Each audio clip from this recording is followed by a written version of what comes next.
नमस्कार, मैं अखिलेश आनंद हूं। सियासत करने वालों की पहली और आखिरी कोशिश वोट समेटने तक सीमित होती है। कोई इकलौता नेता ऐसा नहीं दिखाई देता जो जनता की परेशानी को अपनी जिम्मेदारी या अपनी नाकामी मान सके। पिछले कुछ दिनों से दिल्ली डूबी हुई है, लोग परेशान हैं। रिकॉर्ड तोड़ पानी ने दिल्ली वालों के सामने बीते 45 सालों का सबसे बड़ा संकट खड़ा कर दिया, लेकिन सियासत एक दूसरे को दोष देने में व्यस्त दिख रही है। दिल्ली की केजरीवाल सरकार ने मौका मिलते ही हरियाणा सरकार को जिम्मेदार ठहराना शुरू कर दिया और इसके लिए दो जगहों को चुना गया। पहला हथनीकुंड बराज और दूसरा आईटीओ का वो बराज जहां पर 5 चैनल गेट दशकों से बंद पड़े हैं। केजरीवाल सरकार इस बात का जमकर प्रचार प्रसार कर रही है कि इन्हीं दो जगहों की वजह से दिल्ली यमुना के पानी में डूब गई, क्योंकि ये दोनों ही हरियाणा सरकार के अधिकार क्षेत्र में आते हैं। दिल्ली के मुख्यमंत्री और उनके अधिकतर मंत्रियों का पूरा फोकस इन्हीं दोनों जगहों पर है।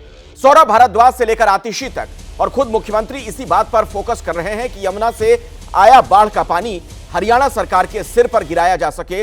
कल सीएम केजरीवाल मंत्रियों के साथ मौके का मुआयना करने निकले थे। उस दौरान दिल्ली के उपराज्यपाल वीके सक्सेना भी वहां मौजूद थे। आम आदमी पार्टी बीजेपी पर साजिश रचने का आरोप लगा रही है, तो बीजेपी केजरीवाल सरकार को कटघरे में खड़ा कर रही है। केजरीवाल सरकार के हर आरोप का बीजेपी की तरफ से जवाब आ रहा है।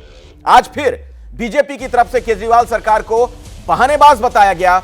यहां तक कहा गया कि दिल्ली की सरकार अपनी नाकामी को छिपाने के लिए एनडीआरएफ को भी नहीं छोड़ती। और सबसे ज्यादा चुभने वाली बात यही है, इस सियासत में उस एनडीआरएफ को भी घसीटा गया जो दिन रात लोगों को बचाने में जुटी है। और सच्चाई भी यही है, अगर एनडीआरएफ के जवान मोर्चा ना संभालते तो बड़ी बड़ी मुश्किलें आ जाती।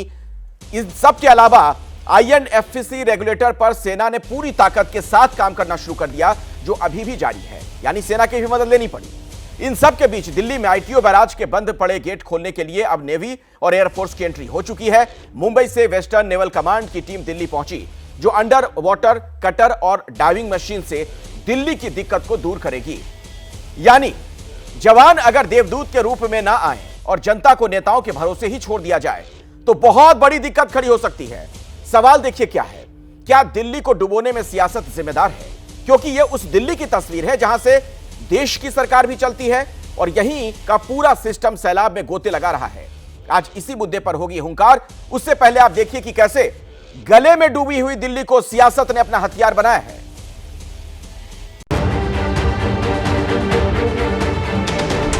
हमारे जवानों ने बहुत मेहनत के साथ यहाँ पर काम किया। पानी का स्तर भी जो है उतर रहा है, ये भी एक बहुत खुशखबरी है हम सबके लिए। हरियाणा सरकार इसका मेंटेनेंस करती है, लेकिन चूंकि दिल्ली में उनका कोई इंटरेस्ट नहीं है। कार्रवाई चालू करेंगे कि अगर वो हमें दे दें, हम उनसे निवेदन करेंगे कि हमें ही दे दें ताकि हम इसका मेंटेनेंस करें। एक निठल्ले, भ्रष्टाचारी, धोखेबाज मुख्यमंत्री अरविंद केजरीवाल को करना था। पूरा भारत जान गया अरविंद केजरीवाल घोटालेबाज है। अब ये भी सामने आ गया है कि ये बड़े बहानेबाज हैं। राजनीति सब करते हैं, राजनीति बहुत वर्षों से जो है राजनीति के दांवपेच किए जाते हैं, चुनाव में हराने की कोशिश की जाती है। और पानी सुप्रीम कोर्ट तक तो पहुंचा ही दिया था इन्होंने। षड्यंत्र तो था कि सुप्रीम कोर्ट को भी बहा के ले जाए। ये राजनीति तो विध्वंस का राजनीति। अपनी असफलता छुपाने के लिए अरविंद केजरीवाल का स्वभाव है, शर्म आनी चाहिए। उनके भ्रष्टाचार के कारण दिल्ली आज ये दिन देख रही है। दिल्ली में पिछले 4 दिन से एक बूंद पानी नहीं बरसा। जो आज सारा पानी दिल्ली में है, ये हरियाणा की हथनीकुंड बराज से बहते हुए यमुना में आया है।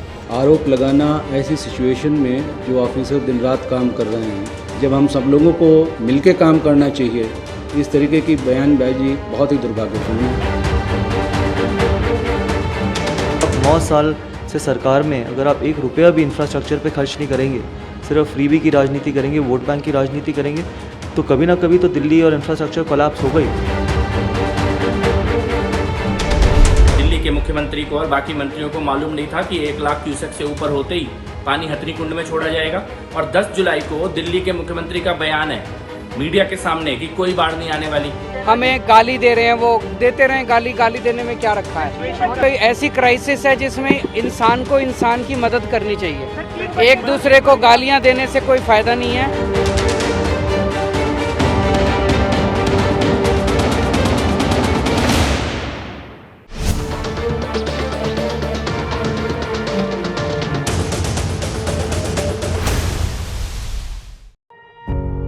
पत्रकारिता कोई इमोशन नहीं है, ना अपना कोई ज्ञान देना है और ना कोई विचार थोपना है। पत्रकारिता क्या है?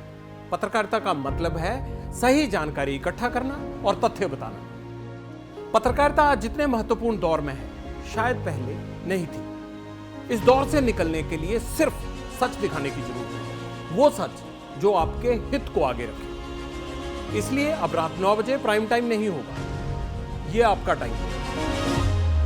जगविंदर पटियाल के साथ देखिए पब्लिक इंटरेस्ट 17 जुलाई से सोमवार से शुक्रवार रात 9 बजे सिर्फ एबीपी न्यूज पर।